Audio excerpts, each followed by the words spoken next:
विधेयक मुख्य तौर पे विधेयक 4 प्रकार के होते हैं। कितने प्रकार का? 4 प्रकार का। इससे पहले हम पढ़ाए थे कि विधेयक का टाइप जो होता है, एक होता है सरकारी विधेयक और एक होता है गैर सरकारी विधेयक। और सरकारी बंद करो। एक होता है सरकारी विधेयक और एक होता है गैर सरकारी विधेयक। सरकारी विधेयक भारत सरकार के मंत्री जो होते हैं वो लाते हैं और गैर सरकारी विधेयक कौन लाते हैं? संसद के गैर सदस्य जो सत्ता में नहीं है या कोई अन्य सदस्य। समझ में आ रहा है? जैसे राहुल गांधी भी संसद सदस्य है या नहीं? वायनाड से चुने गए हैं जी। ये भी तो पार्लियामेंट क्या कहता है, मेंबर ऑफ पार्लियामेंट है। तो ये भी तो कोई भी सदन में ला सकता है ना विधेयक। तो ये हो गया गैर सदस्य, गैर सरकारी विधेयक। वही अगर मान लो अभी फाइनेंस मिनिस्टर कौन है? निर्मला सीतारमन जी। वो अगर लाती है तो वो हो गया सरकारी।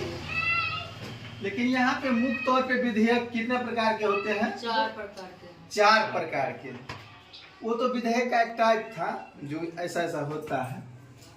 मूल तौर पे विधेयक 4 प्रकार के होते हैं। हम 4 विधेयक लिख देते हैं, कोशिश करेंगे कि आज 4 हो जाए, क्योंकि क्लास तो 1 घंटा चलेगा ना जी। पहला संविधान संशोधन विधेयक कौन होता है? संविधान संशोधन विधेयक। संविधान संशोधन विधेयक।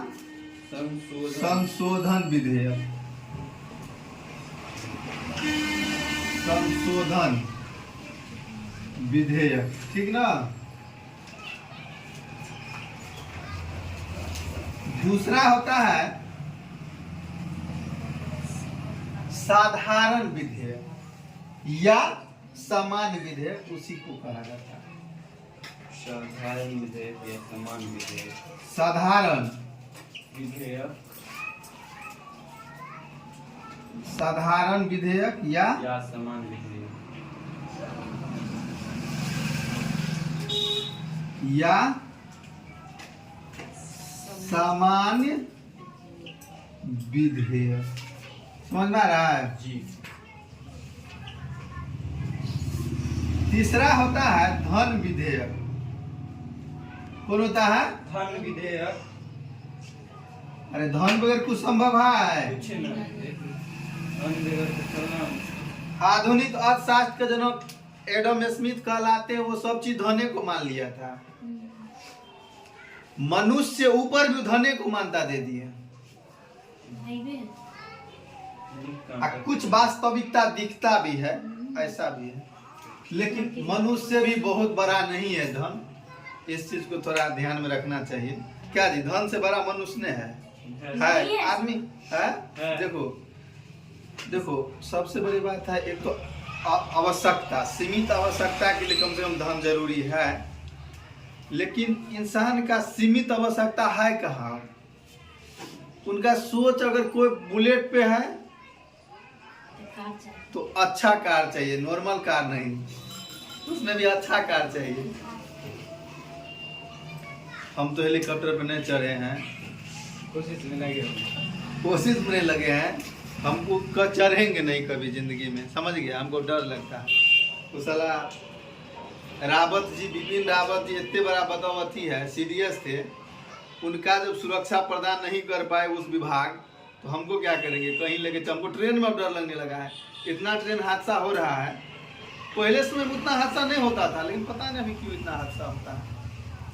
अब पुल से तो अब साइकिलों लेके जाते हैं, पुल पे तो डर लगता है। नहीं साला हमरे समय में न भसक जाए। हम इंजीनियर के दुख देते हैं। जो देखने को मिला, सुने कि रील्स में चल रहा था कि 1 महीना में बिहार में 12 गो पुल गिर गया।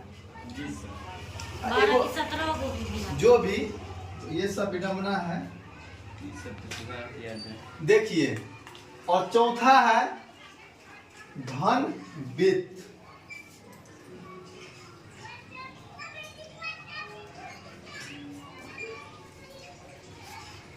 विधेयक विधेयक देखिए, देखो सभी धन विधेयक वित्त विधेयक हो सकता है रे। विधेयक लिख दिए, वित्त विधेयक लिखिए ना, ठीक है ना।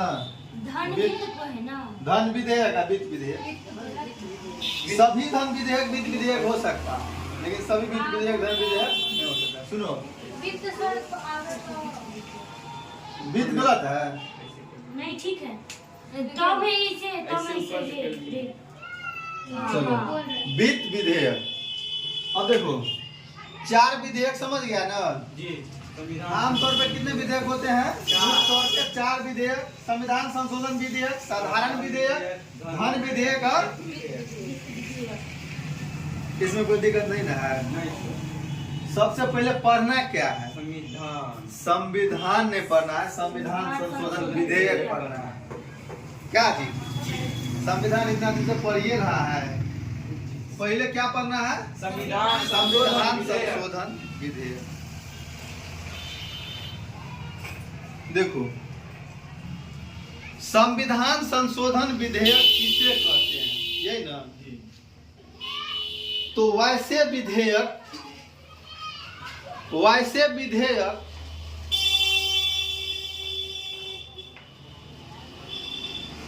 जो संविधान में बदलाव लाते हैं, संविधान में बदलाव लाते हैं, उसे ही हम संविधान संशोधन विधेयक कहते हैं। ये बात स्पष्ट हुआ? जी। संविधान संशोधन कोई चीज मान लो जो पहले से, मान लो जैसे 3 तलाक, संशोधन नहीं हुआ। अब देखो संविधान संशोधन विधेयक समझ गया। अब उसी का, उसके अंतर में जो अंतर्गत जो आने वाली बात है, मूल्य बात, उस चीज को सुनते हैं, समझो। देखो संविधान संशोधन विधेयक दोनों सदन कहे तो लोकसभा और राज्यसभा, किसी भी सदन में लाया जा सकता है। बात समझा? जी सर।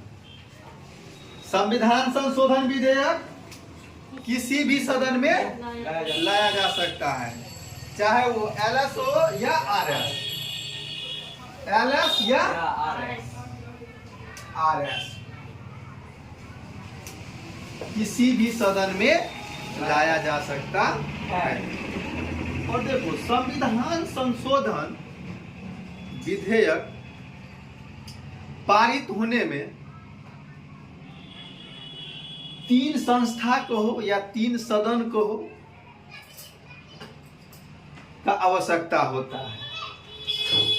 आर्टिकल 79 इसके अंतर्गत संसद क्या आता है?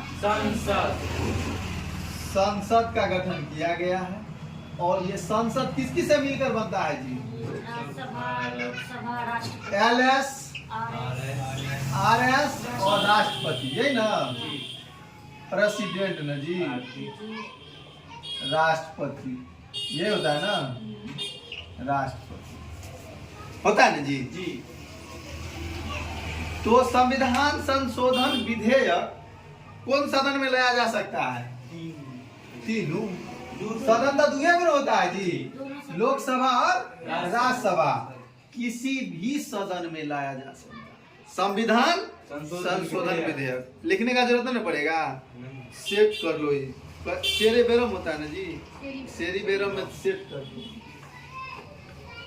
संविधान संशोधन विधेयक, पहली बात हम बता दिए, संविधान में जो बदलाव लाए जाते हैं उसे संविधान संशोधन विधेयक कहते हैं। संविधान संशोधन विधेयक किसी भी सदन में लाया जा सकता है, लोकसभा हो या राज्यसभा। तीसरी बात, ये 2 बात हुआ। तीसरा बात, संविधान संशोधन विधेयक राष्ट्रपति के पूर्व अनुमति से लाया जाता है, पूर्व अनुमति से लाया जाता है। उनकी अनुमति के बगैर भी मतलब लाया ही जाता है, उनके बिना अनुमति के ही लाया जाता है। संविधान संशोधन विधेयक, ये बात समझ में आया? संविधान संशोधन विधेयक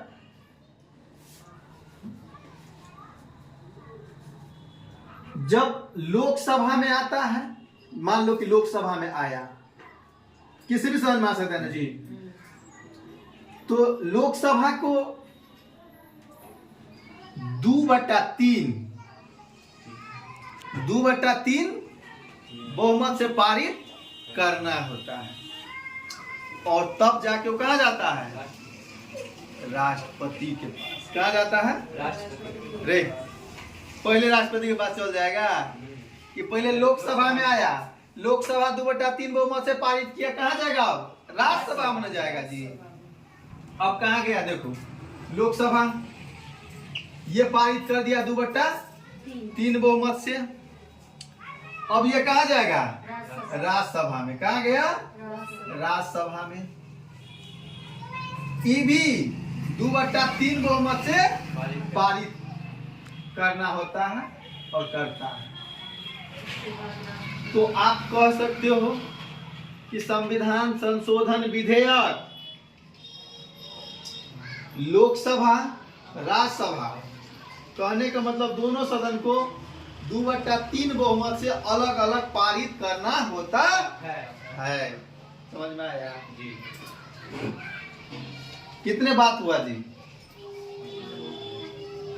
3 हुआ, 3 हुआ जी। बाकी ले। अब देखो ये लोकसभा 2/3 बहुमत से पारित किया विधेयक को, कहाँ पहुंचा? राज्यसभा। राज्यसभा भी 2/3 बहुमत से पारित किया, तब कहाँ गया? महामहिम राष्ट्रपति महोदय जी के पास में। कहाँ गया? राष्ट्रपति जी के पास में। अब राष्ट्रपति क्या करेंगे? राष्ट्रपति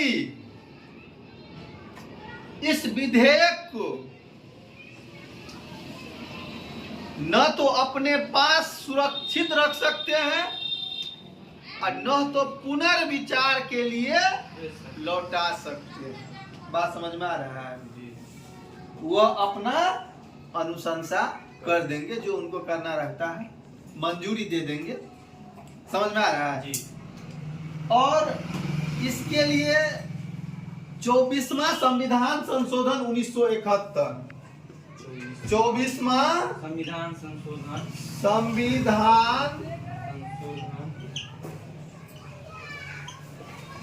संशोधन 1971 के लिए 71 राष्ट्रपति इस चीज के लिए बाध्य है कि संविधान संशोधन विधेयक को महामहिम न तो रोक के रख सकते हैं और न पुनर्विचार के लिए लौटा सकते हैं। अर्थात राष्ट्रपति संविधान संशोधन विधेयक पर वीटो का प्रयोग नहीं कर सकता। किस चीज का? वीटो का प्रयोग नहीं कर सकते हैं। वीटो कहे तो वीटो पढ़ाए हैं कि नहीं पढ़ाए? ये बताओ। नहीं पढ़ाए। वीटो का अर्थ क्या होता है? बोल तो भूल गए। चॉकलेट बिस्कुट के साथ वो पढ़ाइयो लिखा पेट में चल जाओगी। वीटो का शाब्दिक अर्थ होता है रोकना। वीटो किस भाषा से लिया गया? लैटिन भाषा से। कौन भाषा से लिया गया? लैटिन। वीटो किसे कहते हैं? जब दोनों सदन किसी विधेयक को पारित करके राष्ट्रपति, अब यहाँ हमने सुनेगी, राष्ट्रपति के पास भेजते हैं या राष्ट्रपति के पास वो विधेयक आते हैं, तो राष्ट्रपति अपना मंजूरी नहीं देते हैं, अपना मंजूरी नहीं देते हैं, तो यह माना जाता है, यह समझा जाता है कि राष्ट्रपति ने वीटो का प्रयोग किया।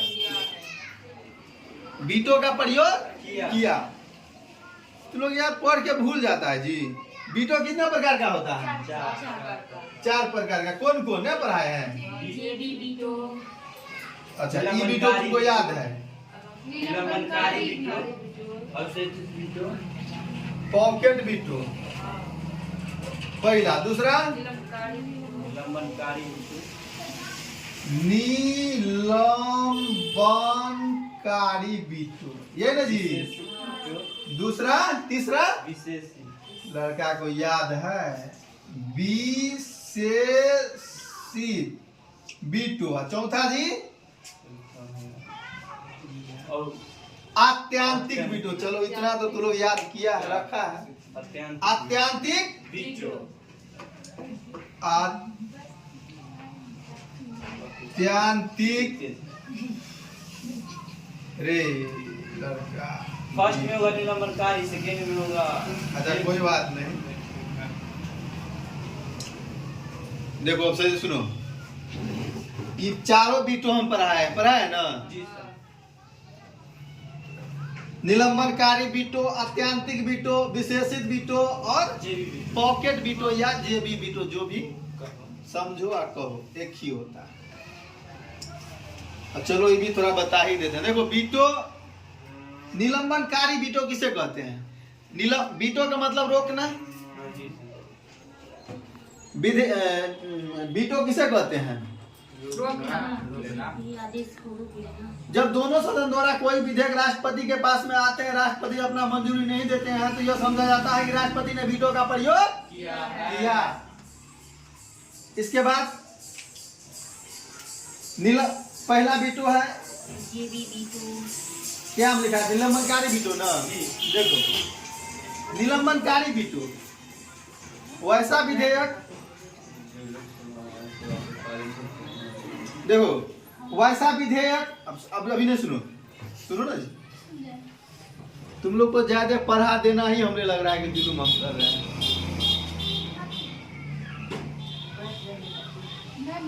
देखो फ्री में तुम लोग हम रिवीजन भी करवा रहे हैं। कम नहीं पीता, फ्री में मिला तो 20 का भी काफी है, कम है। गरम पानी मिला कब? टीचर हमसे कॉपी जांच करने के लिए जाते हैं सजोती, वहाँ पे महिला सब नहीं पी चाय। 9 गो महिला थी, 1 गो महिला चाय नहीं पीती है। 9 कप चाय वही पी लिया। अब 1-2-3 मिनट के लिए फालतू गप हो गया। कोई बात नहीं, रहने दीजिए, जरूरी है। खाली पर पूरा- करेंगे।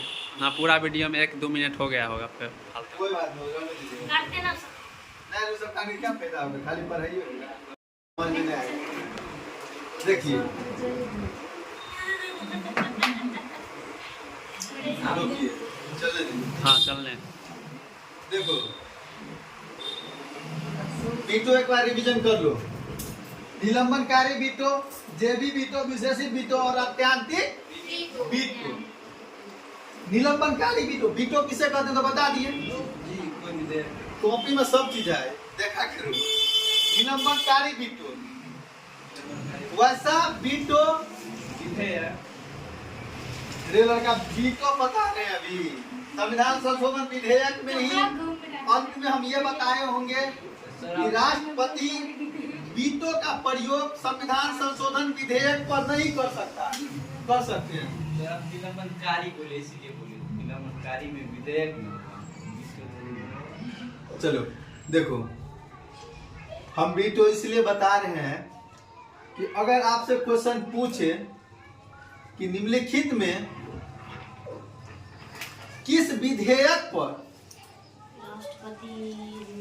राष्ट्रपति जी, महामहिम राष्ट्रपति वीटो का प्रयोग नहीं कर सकते हैं, संविधान संशोधन विधेयक, तो लास्ट में, और इसके लिए बाध्य है 24वां संशोधन 1971। तो इसलिए बोले कि चलो एक बार वीटो का भी रिवीजन करवा देते हैं। अब देखो जेबी बीटो पहला है, जेबी जेबी बीटो लिखा गया है तो जेबी बीटो ही पढ़ लो। जेबी बीटो या पॉकेट बीटो। देखो, डाक संशोधन अधिनियम 1986 यही था ना जी। जी राष्ट्रपति थे ज्ञानी जैल सिंह जो पॉकेट बीटो का प्रयोग किए थे और एक ही बार आज तक हुआ है। ठीक, जी इस विधेयक में न तो विधेयक को स्वीकार करता है और न अस्वीकार करते हैं, विधेयक को सुरक्षित रख लेते हैं। तो ये समझा जाता है कि राष्ट्रपति ने जेबी बीटो का प्रयोग किए। बात समझ में आया? इतना बड़ा पद के लिए किया है शब्द का प्रयोग नहीं करो तो लोग किए हैं। सरकारी नौकरी के लिए तो लोग पढ़ रहा है जी, इंटर मैट्रिक तो है नहीं जो कुछ हो चलेगा। एगो हमारे लड़का था, हमारे लड़का ने मतलब पहचान के लड़का था, 12th में था, वो लड़का सामने में ही टीचर लोग गाली दे दिए। बात तो है नहीं, आप लोग मैच्योर्ड हैं। देखिए, निलंबनकारी बीटो, सॉरी जेबी बीटो पढ़ लिए जी। अब देखो निलंबनकारी बीटो है, तो ध्यान दो। निलंबन समझ में आ रहा दीपक? मुंह आ रहा है समझ में। निलंबनकारी बीटो, देखो निलंबनकारी बीटो, निलंबनकारी बीटो में जब दोनों सदन से कोई विधेयक पारित होकर राष्ट्रपति के पास में जाते हैं और राष्ट्रपति उस विधेयक को पुनर्विचार के लिए एक बार लौटा देते हैं, तो ये समझा जाता है कि राष्ट्रपति जी ने निलंबनकारी बीटो का प्रयोग किए। और ऐसा क्यों होता है? लौटाने का अधिकार उनको कब मिला? राष्ट्रपति जी को विधेयक को पुनर्विचार के लिए दोबारा सदन में लौटाया जाता है, वो अधिकार कब मिला? इन्हें पढ़ाए हैं 42वां है, सब चित्रा 42 में देखा गया। 44वां संविधान संशोधन 1978 में, 44वां संविधान संशोधन 1978 में। तो जेबी बीटो हो गया, निलंबनकारी बीटो एक बार लौटा सकता है निलंबनकारी बीटो में पुनर्विचार के लिए। अब देखो विशेषित बीटो, विशेषित बीटो, विशेषित बीटो हमारे संविधान में इसका कोई उपयोग नहीं है।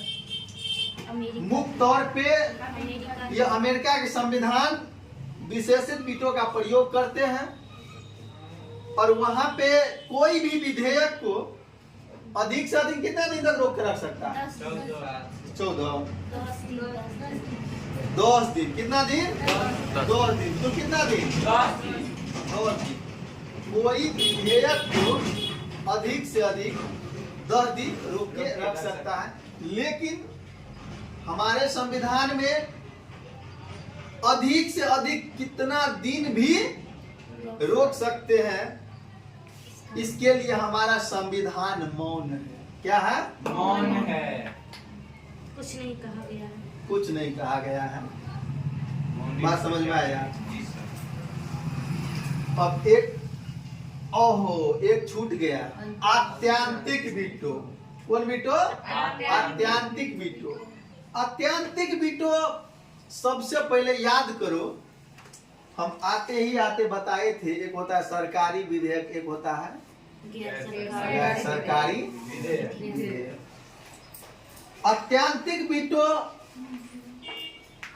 गैर सरकारी विधेयक पे लागू होता है। बात समझ गए? इससे ज्यादा इसमें क्या समझे? बाउंस कर जाएगा। नहीं, बाउंस नहीं होने दो। चलो एक बार संविधान संशोधन विधेयक संविधान में कुछ याद है अभी जो बताए हैं? संविधान में जो संविधान में कुछ बदलाव करने के लिए जो विधेयक लाया जाता है संविधान संशोधन विधेयक कहते हैं। संविधान संशोधन विधेयक में और कौन कौन बात बताए हैं? ये कोई भी सभा में लाया जा सकता है, लोकसभा, राज्यसभा, राष्ट्रपति उसको पारित करने के लिए 2/3 पहले लोकसभा में राष्ट्रपति के पूर्व अनुमति से ही, बिना अनुमति से ही लाया जा सकता है। किसी भी सदन में लाया जा सकता है। लोकसभा में 2/3 मत से उसको पारित कर दोनों सदन में 2/3 बहुमत से पारित करना होता है। उसके बाद राष्ट्रपति के पास राष्ट्रपति के पास इसके पास इसके लिए संयुक्त अधिवेशन की आवश्यकता नहीं होती है। संयुक्त अधिवेशन नहीं बुलाया जा सकता। समझ में आ रहा है? जी क्योंकि संयुक्त अधिवेशन आर्टिकल 108 के तहत तब बुलाया जाता है जब एक सदन कोई चीज विधेयक को पारित कर दे, दूसरा सदन में जो विधेयक जाते हैं और उस विधेयक पे दूसरा सदन अस्वीकार करे या 6 महीना के लिए कुछ करे, रोक ले, कोई तरह मतलब दोनों सदन में जब कोई किसी प्रकार का मतभेद होता है तो संयुक्त अधिवेशन बुलाया जाता है। और किसके द्वारा बुलाया जाता है? राष्ट्रपति द्वारा। राष्ट्रपति के द्वारा। और कौन सदन में उसकी अध्यक्षता होता है? लोकसभा में। और उसकी अध्यक्षता कौन करता है? लोकसभा अध्यक्ष। ये क्वेश्चन आपको याद रखना है कि संयुक्त अधिवेशन लोकसभा में होता है। किस सदन में लाया जाता है? लोकसभा में। और उसकी अध्यक्षता कौन करता है? लोकसभा अध्यक्ष। अगर ये क्वेश्चन मन में आता होगा कि सर अगर लोकसभा का अध्यक्ष ना रहे तो क्या होगा?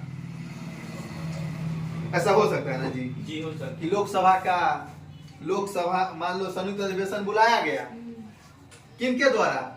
महामहिम राष्ट्रपति के द्वारा। उनका अध्यक्षता किसको करना है? लोकसभा अध्यक्ष को। ऐसा न हो कभी हमारे देश में, हमारे संविधान के लिए हार्ट अटैक आ जाए, मान लो न रहे किसी कारणवश, तो उनकी अध्यक्षता कौन करेगा? लोकसभा का उपाध्यक्ष। कौन करेंगे जी? उपाध्यक्ष। अगर उपाध्यक्ष भी न रहे तो कौन करेंगे? तब कौन करेंगे? राज्यसभा के तब सभापति करेंगे। राज्यसभा के सभापति कौन होते हैं? उपराष्ट्रपति। राष्ट्रपति। गुड, बहुत अच्छा। अगर सभापति न रहे तब कौन करेंगे? उप सभापति। कौन करेंगे? अगर उप सभापति न रहे तब कौन करेंगे? अब तुम लोग कहने वाला है सुप्रीम कोर्ट के मुख्य न्यायाधीश। नहीं, इसमें मुख्य न्यायाधीश नहीं होता है। ये कंडीशन तब होते हैं जब राष्ट्रपति का पद पे नहीं रहते हैं, उस समय उपराष्ट्रपति करते हैं। और उपराष्ट्रपति भी नहीं रहते हैं तो सुप्रीम कोर्ट के मुख्य न्यायाधीश करते हैं। सुप्रीम कोर्ट के मुख्य न्यायाधीश भी नहीं रहते हैं तो सुप्रीम कोर्ट के वरिष्ठतम न्यायाधीश राष्ट्रपति के रूप में कार्य करते हैं। लेकिन संयुक्त अधिवेशन में ऐसी बात नहीं है। उनकी अध्यक्षता लोकसभा अध्यक्ष करेंगे।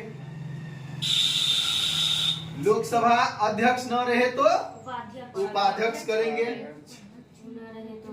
उपाध्यक्ष न रहे तो राज्यसभा के सभापति करेंगे। अगर सभापति न रहे तो उपसभापति करेंगे। अभी कौन है उपसभापति जी?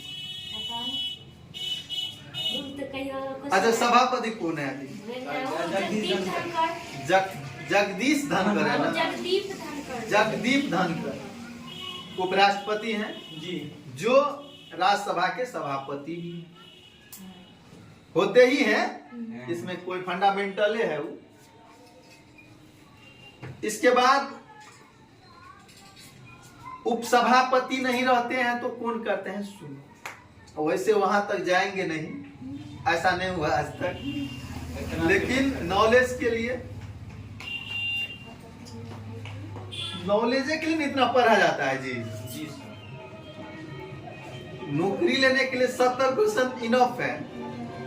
और रेयर केस में कभी कभी कट ऑफ हाई चल जाते हैं तो सुनते हैं कुछ ज्यादा हो जाता है। लेकिन ये बताओ 70% क्वेश्चन अगर तू सही मार्क तुमको आ रहा है एग्जैक्ट काट कोट करके तो तुम्हारा रिजल्ट बनेगा। 70% कम नहीं होता है। समझ में आ रहा है? जी सर। तो लोकसभा का ही 6 मेंबर का एक फाइनल होता है।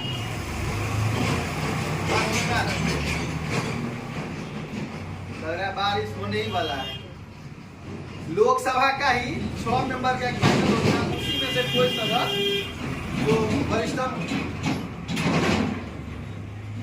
वरिष्ठतम सदस्य होते हैं वे लोकसभा के संयुक्त अधिवेशन की अध्यक्षता करते हैं। अभी जो बताए हैं उनसे समझ में आया जी? कोई चीज है जो समझ में नहीं आया? आ गया। हाँ? संविधान संशोधन विधेयक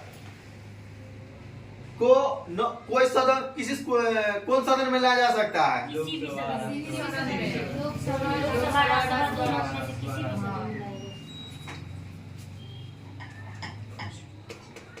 संविधान संशोधन विधेयक पे राष्ट्रपति वीटो का प्रयोग कर सकते हैं? नहीं कर सकते। दोनों सदन को कितने बहुमत से पारित करना होता है विधेयक को? 2/3 विधेयक से पारित करना होता है।